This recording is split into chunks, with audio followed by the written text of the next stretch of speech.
Welcome back to my channel Gyanvardhan G K. मित्रांनो, चालू घडामोडीमध्ये आज आपण निवडणूक 2024 वरील अतिसंभाव्य प्रश्न आणि त्यांची उत्तरे पाहणार आहोत. कृपया व्हिडिओ स्किप न करता पूर्ण पहा. प्रश्न क्रमांक 1. देशात कितव्या लोकसभेसाठी एप्रिल आणि मे 2024 मध्ये निवडणुका होत आहेत? आणि उत्तर आहे 18व्या. प्रश्न क्रमांक 2. 17व्या लोकसभेचा कार्यकाळ केव्हा संपणार आहे? आणि उत्तर आहे 16 जून 2024. प्रश्न क्रमांक 3. देशात लोकसभेच्या किती जागा आहेत आणि बहुमतासाठी किती जागा जिंकणे आवश्यक आहे? आणि उत्तर आहे देशात लोकसभेच्या 543 जागा आहेत आणि बहुमतासाठी 272 जागा जिंकणे आवश्यक आहे. प्रश्न क्रमांक 4. 2019 मध्ये किती टक्के मतदारांनी आपल्या मतदानाचा अधिकार वापरला होता? आणि उत्तर आहे 67%. प्रश्न क्रमांक 5. 2024च्या लोकसभा निवडणुका किती टप्प्यात होणार आहेत? आणि उत्तर आहे 7 टप्प्यात. प्रश्न क्रमांक 6. लोकसभेच्या प्रत्येक सभागृहाचा कार्यकाल किती वर्षांचा असतो? आणि उत्तर आहे 5 वर्ष. प्रश्न क्रमांक 7. निवडणुका घोषित झाल्यानंतर किती दिवसानंतर मतदानाची तारीख असते? आणि उत्तर आहे 40 ते 45 दिवसांनी. प्रश्न क्रमांक 8. भारतीय राज्यघटनेच्या कोणत्या कलमानुसार लोकसभेच्या निवडणुका दर 5 वर्षांनी एकदा होणे आवश्यक आहे? आणि उत्तर आहे कलम 83 नुसार. प्रश्न क्रमांक 9. लोकसभा 2024चे निकाल केव्हा घोषित केले जातील? आणि उत्तर आहे 4 जून 2024. प्रश्न क्रमांक 10. लोकसभेचे सर्व 543 सदस्य निवडण्यासाठी भारतात लोकसभा निवडणूक 2024 कोणत्या कालावधीत होणार आहे? आणि उत्तर आहे 19 एप्रिल ते 1 जून 2024 या कालावधीत. प्रश्न क्रमांक 11. लोकसभा निवडणूक 2024चे वैशिष्ट्य काय आहे? आणि उत्तर आहे ही इतिहासातील आत्तापर्यंतची सर्वात मोठी निवडणूक आहे जी 44 दिवस चालते. 1951-52च्या भारतीय सार्वत्रिक निवडणुकीनंतर दुसऱ्या क्रमांकावर आहे. प्रश्न क्रमांक 12. 2024च्या निवडणुकीसाठी किती लोक मतदानासाठी पात्र आहेत? आणि उत्तर आहे 968 दशलक्ष. प्रश्न क्रमांक 13. प्रथमच भारतीय निवडणूक आयोगाने उच्च तापमानाच्या चिंतेमुळे कोणत्या मतदारांना त्यांच्या घरातून मतदान करण्याची परवानगी दिली? आणि उत्तर आहे अपंग मतदारांना आणि 85 वर्षापेक्षा जास्त वयाच्या मतदारांना.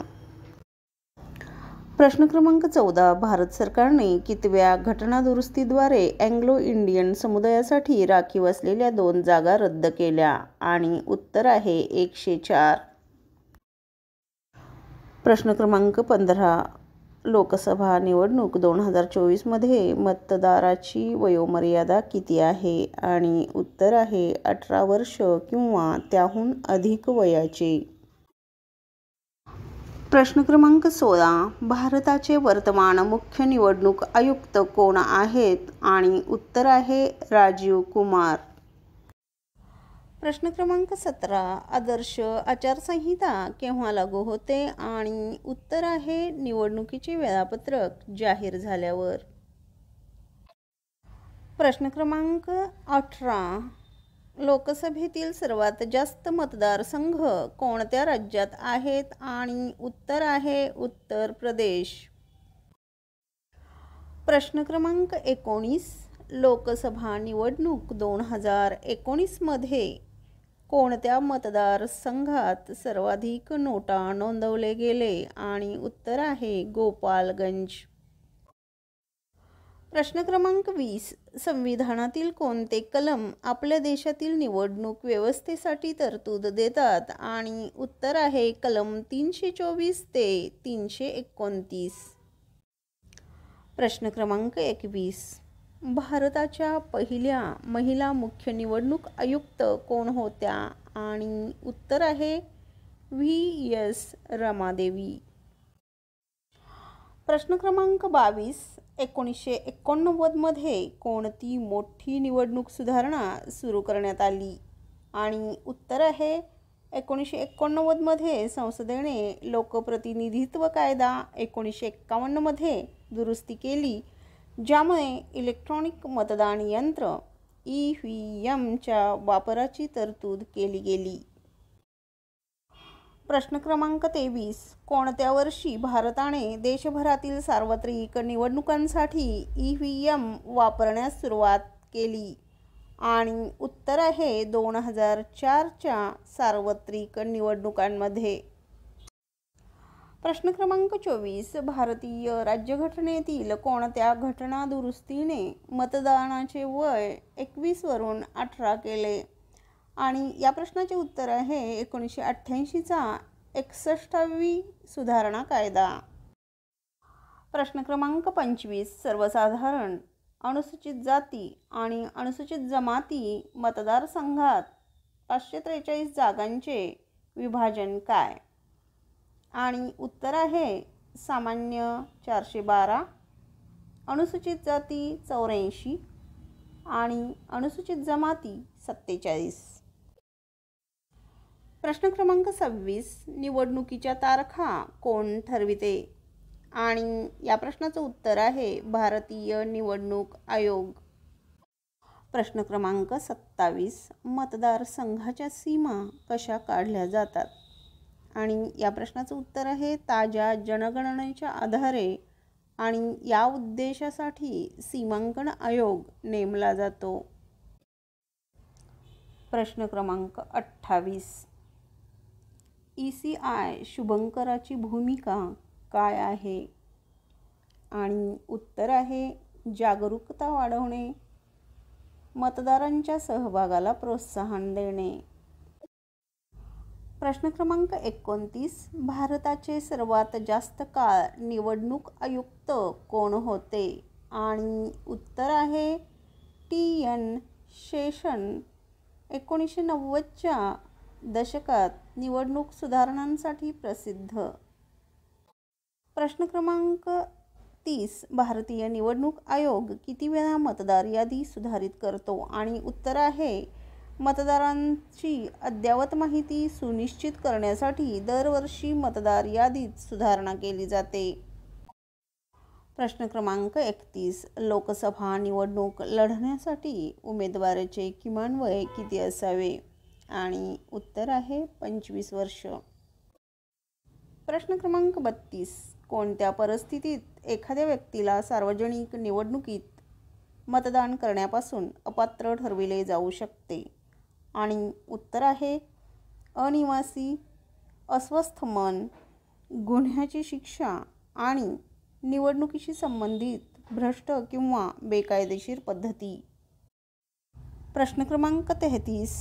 भारतातील सार्वत्रिक निवडणुकांचे आयोजन कोणता कायदा करतो? आणि उत्तर आहे लोकप्रतिनिधी कायदा 1951. प्रश्न क्रमांक 34. राजकीय पक्षांना निवडणूक चिन्हांचे वाटप कोण करते? आणि उत्तर आहे भारतीय निवडणूक आयोग. प्रश्न क्रमांक 35. Voter verifiable paper audit trail VVPAT म्हणजे काय? उत्तर आहे मतदारांना त्यांच्या मताची कागदी स्लिपद्वारे पडताळणी करण्याची प्रणाली. प्रश्न क्रमांक 36. भारतीय निवडणूक आयोगाची मुख्य भूमिका काय आहे? आणि उत्तर आहे मुक्त आणि निष्पक्ष निवडणुका आयोजित करणे. प्रश्न क्रमांक 37. भारताच्या मुख्य निवडणूक आयुक्तांना कोणाद्वारे कार्यालयातून काढून टाकले जाऊ शकते? आणि उत्तर आहे संसदेची 2 सभागृहे आणि भारताचे राष्ट्रपती. प्रश्न क्रमांक 38. भारताचे पहिले निवडणूक आयुक्त कोण होते? आणि उत्तर आहे सुकुमार सेन. प्रश्न क्रमांक 39, निवडणूक आयोगाच्या प्रमुखाची नियुक्ती कोणाद्वारे केली जाते? आणि उत्तर आहे भारताचे राष्ट्रपती. प्रश्न क्रमांक 40, निवडणूक आयोगाच्या सदस्यांमध्ये कोणाचा समावेश होतो? आणि उत्तर आहे एक मुख्य निवडणूक आयुक्त आणि 2 निवडणूक आयुक्त. प्रश्न क्रमांक 41, भारतीय निवडणूक आयुक्त ECI हा देशातील मुक्त आणि निष्पक्ष निवडणुकांचा वॉचडॉग आहे आणि भारताच्या संविधानातील कोणते कलम त्याच्या स्थापनेची तरतूद करते? आणि उत्तर आहे कलम 324. प्रश्न क्रमांक 42, निवडणूक आयोगाने कोणाची नॅशनल आयकॉन म्हणून निवड केली आहे? आणि उत्तर आहे सचिन तेंडुलकर.